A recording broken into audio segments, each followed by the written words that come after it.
पौराणिक कथा के अनुसार एक बार एक बूढ़ी अम्मा के ग्वालिया बछालिया नाम का एक बेटा था।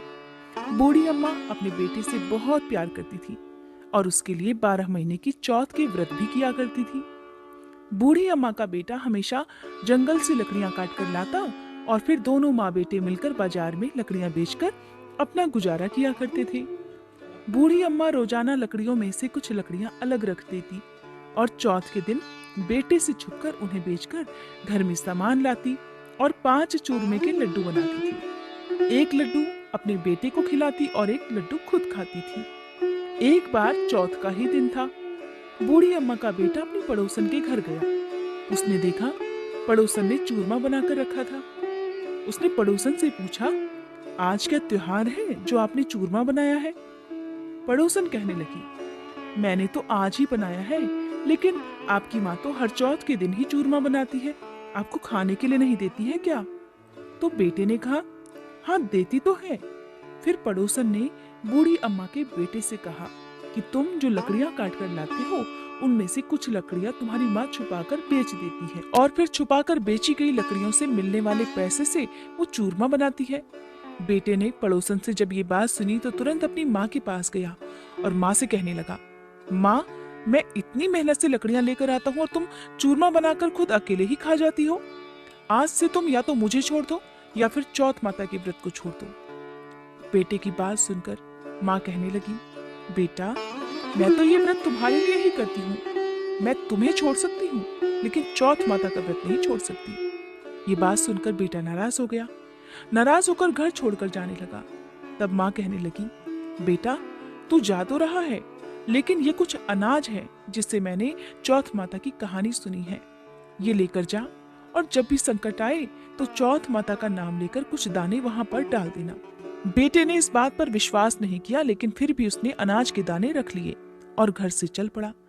वो घर से थोड़ी ही दूर पर गया था कि उसने देखा कि रास्ते में खून की नदी बह रही थी और कहीं से भी रास्ता नजर नहीं आ रहा था। उसने चौथ माता का नाम लिया और थोड़े से अनाज के दाने वहां पर डाल दिए और कहने लगा, हे चौथ माता अगर आप सच्ची हैं तो यहाँ पर मेरे लिए रास्ता हो जाए। ऐसा कहते ही नदी सूख गई और वहां पर रास्ता हो गया। अब बेटा वहां से रास्ता पार कर आगे बढ़ा तो जंगल में पहुंच गया। जंगल में पहुंचा तब तक रात हो चुकी थी। जंगल में बहुत सारे भयानक जंगली जानवर भी थे जो अपनी अपनी आवाज में बोलने लगे थे। उनकी डरावनी आवाज सुनकर बेटा डरने लगा। तब उसने चौथ माता का नाम लेकर वहां पर भी कुछ अनाज के दाने डाल दिए और हाथ जोड़कर कहने लगा, हे चौथ माता मुझे रास्ता दिखाओ, नहीं तो ये जंगली जानवर मुझे मारकर खा जाएंगे। ऐसा कहते ही उसे रास्ता मिल गया और जंगल में चलते चलते वो एक राजा के नगर में जा पहुंचा। वहां का राजा हर महीने एक आदमी की बलि देता था। जब वह एक बूढ़ी अम्मा के घर गया तो देखा कि बूढ़ी अम्मा पूड़ी बनाती जा रही थी और रोती जा रही थी। तब वह पूछने लगा, हे बूढ़ी माई रो क्यों रही हो? तब बूढ़ी माई कहने लगी, बेटा मेरा एक ही बेटा है और आज उसे राजा के पास बलि देने के लिए जाना ही पड़ेगा और ये पूरी पकवान मैं अपने बेटे के लिए ही बना रही हूँ। तो लड़का कहने लगा, माँ जी आप ये पूड़ियाँ मुझे दे दो, मैं आपके बेटे के बदले राजा के यहाँ बलि देने चला जाऊंगा। बूढ़ी अम्मा ने प्रसन्न होकर उसे पूड़ियाँ दे दी। रात को सोते समय उसने अम्मा से कहा, माँ जी जब भी राजा का बुलावा आए तो आप मुझे बता देना। और आधी रात को जैसा कि बूढ़ी अम्मा ने सोचा था राजा का बुलावा आ गया। तब बूढ़ी अम्मा सोचने लगी, पराए बेटे को मैं बलि चढ़ाने के लिए कैसे भेज दूं? इतने में ही बेटा खुद ही उठ गया और बूढ़ी अम्मा को कहने लगा, माँ जी मेरा थैला और मेरी लाठी दे दो। बूढ़ी अम्मा ने सोचा कि आज तक तो जो भी राजा के यहाँ गया है कोई जिंदा वापस लौट कर नहीं आया, ये भी नहीं आएगा। इतनी ही देर में राजा के आदमी आए और उसको ले गए। अब आवा में उसकी चिनाई कर दी गई। अब हर बार की तरह जैसे चौथ माता ने उसे सारे संकटों से बचाया था, फिर उसने चौथ माता का ध्यान करते हुए कहा, हे चौथ माता आपने पहले भी 2 संकट टाले हैं तो ये संकट भी दूर कर देना। थोड़ी ही देर में आवा पक कर तैयार हो गया। 2-3 दिन बाद आवा के पास ही कुछ बच्चे खेल रहे थे। उन्होंने आवा पर पत्थर मारा तो उसमें से आवाज आने लगी। बच्चे भागे भागे राजा के पास जाकर कहने लगे कि राजा जी आवा पक गया है। अब राजा सोचने लगा कि 6 महीने में पहले आवा पका करता था, अब 3 दिन में ही आवा कैसे पक गया। राजा को विश्वास नहीं हुआ, बल्कि उसे हैरानी होने लगी। फिर भी उसने अपने नौकरों को भेजा। नौकर जब आवा के पास पहुंचे तो उन्होंने वहां जाकर देखा कि वहां पर तो सोने चांदी के कलश ही कलश रखे हुए हैं। जब उन्हें उतारने लगे तो अंदर से आवाज आई, धीरे धीरे उतारो, अंदर मानस बैठा हुआ है। राजा के आदमी कहने लगे, इसमें तो कोई भी नहीं बोलता था, आज पहली बार इस आवे में से कौन बोलने लगा? कोई भूत बोलने लगा क्या? आवा के अंदर जाकर देखा तो उसमें तो अनाज उगा हुआ था। राजा के नौकर महल में पहुंचे और राजा को सारी बात बता दी। अब राजा ने सोचा, मुझे खुद ही चलकर देखना पड़ेगा कि आखिर सच्चाई क्या है। राजा आया, उसने आवा के पास आकर देखा तो उसने देखा एक मनुष्य वहां पर बैठा हुआ है। तो उससे पूछने लगा, अरे भाई, तुम कौन हो और तुम इस आवा में बच कैसे गए? तब वह बोला, मेरी माँ चौथ के व्रत करती है, तो मैं चौथ माता के प्रभाव से ही जीवित बच गया हूँ। राजा को उस लड़के की बात पर बिल्कुल विश्वास नहीं हुआ, तो राजा ने उसकी परीक्षा लेने के लिए सोचा। राजा उससे कहने लगा, अच्छा ठीक है, तू एक घोड़े पर चढ़ जा और मैं दूसरे घोड़े पर चढ़ जाऊंगा। तेरे हाथ पर रस्सी से बांध देंगे, अगर तेरी रस्सी खुलकर मुझ में बंध जाएगी तो चौथ माता सच्ची है, इसका मतलब चौथ माता ने तुम्हारी रक्षा की है। अब राजा और वह लड़का दोनों घोड़े पर बैठ गए।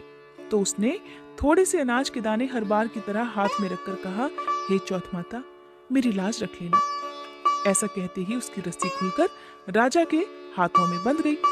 अब राजा सोचने लगा कि आखिरकार चौथ माता का ही ये प्रभाव है, जिसके कारण इस लड़के के हाथों की रस्सी मेरे हाथ में आकर बंध गई। अब उसे विश्वास हो गया कि चौथ माता ने ही लड़के की रक्षा की थी। राजा बहुत प्रसन्न हुआ। तब उसने अपनी बेटी का विवाह उस लड़के के साथ कर दिया। अब बूढ़ी अम्मा का बेटा वहीं पर रहने लगा। महल में रहते रहते कई दिन हो गए तो उसने कहा, हे महाराज, इस महल में रहते रहते मुझे बहुत दिन हो गए हैं। गांव में मेरी माँ मेरा इंतजार कर रही होगी, मुझे मेरे गांव की और मेरी माँ की भी याद आ रही है। हे महाराज, मैं अब अपने गांव जाना चाहता हूँ। राजा ने जब ये बात सुनी तो राजा ने उसे आज्ञा दे दी, साथ ही ढेर सारा धन देकर उन्हें विदा कर दिया। दूसरी तरफ बूढ़ी अम्मा जब लकड़ियां काटती तो उनसे कटती नहीं थी, क्योंकि वो तो बहुत कमजोर हो गई थी। इसलिए वो गोबर चुनकर उसे सुखाकर उसे ही बेचकर अपना गुजारा कर रही थी। पड़ोसन ने उनके बहू और बेटे को आता देखा तो दौड़ी दौड़ी आई। बूढ़ी अम्मा से कहने लगी, अरे माई, तेरे तो बहू बेटा आ रहे हैं और अपने साथ बहुत सारा धन भी लाए हैं। बूढ़ी अम्मा ने जब सुना तो कहने लगी, अरे बेटा, कम से कम तू तो मेरे साथ ऐसा मजाक मत कर। मेरा एक ही बेटा था जिसे तूने लगा सिखाकर भेज दिया। बूढ़ी माँ का मन दुख से भर उठा। उसे अपने बेटे की बहुत याद आने लगी। फिर भी जब बूढ़ी अम्मा का मन नहीं माना तो छत के ऊपर चढ़कर देखने लगी। जब उन्होंने देखा तो सच में ही उसके बहू बेटे आ रहे थे। बूढ़ी अम्मा इतना प्रसन्न हुई कि मारी खुशी के उनके तो पैर ही जमीन पर नहीं पड़ रहे थे। जब बहू बेटे दरवाजे पर आए तो बूढ़ी अम्मा ने उनकी आरती उतारी, उन्हें भर भर कर आशीर्वाद दिया। बूढ़ी अम्मा ने भी अपने बेटे को माफ कर दिया था। तब बेटा कहने लगा, माँ, मैं चौथ माता के प्रभाव से ही बच पाया हूँ। और फिर इसके बाद तो सभी गांव के लोगों ने मिलकर सकट चौथ का व्रत रखना शुरू कर दिया था। हे सकटा माता, जैसे बूढ़ी अम्मा के बेटे का संकट दूर किया, वैसे ही इस कथा को कहने सुनने और हुंकारा भरने वाले सभी के संकट दूर करना। आइए अब सुनते हैं विघ्नहर्ता भगवान गणेश की कहानी। ये कहानी उस समय की है जब भगवान शिव हजारों वर्षों से अपनी तपस्या में लीन थे।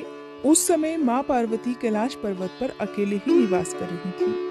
एक बार स्नान करने से पहले माँ पार्वती ने अपने शरीर के उपटन से एक बालक की मूर्ति का निर्माण किया और अपनी मंत्र विद्या की शक्ति से उस मूर्ति में प्राण डाल दिए। थोड़ी देर के बाद वह मूर्ति एक बालक के रूप में जागृत हो गई। माँ पार्वती ने उस बालक को अपने पुत्र गणेश के रूप में स्वीकार कर लिया और उन्हें कैलाश का द्वारपाल होने की जिम्मेदारी सौंपी। माता पार्वती उस बालक को गणेश कहकर पुकारने लगी। माता पार्वती ने गणेश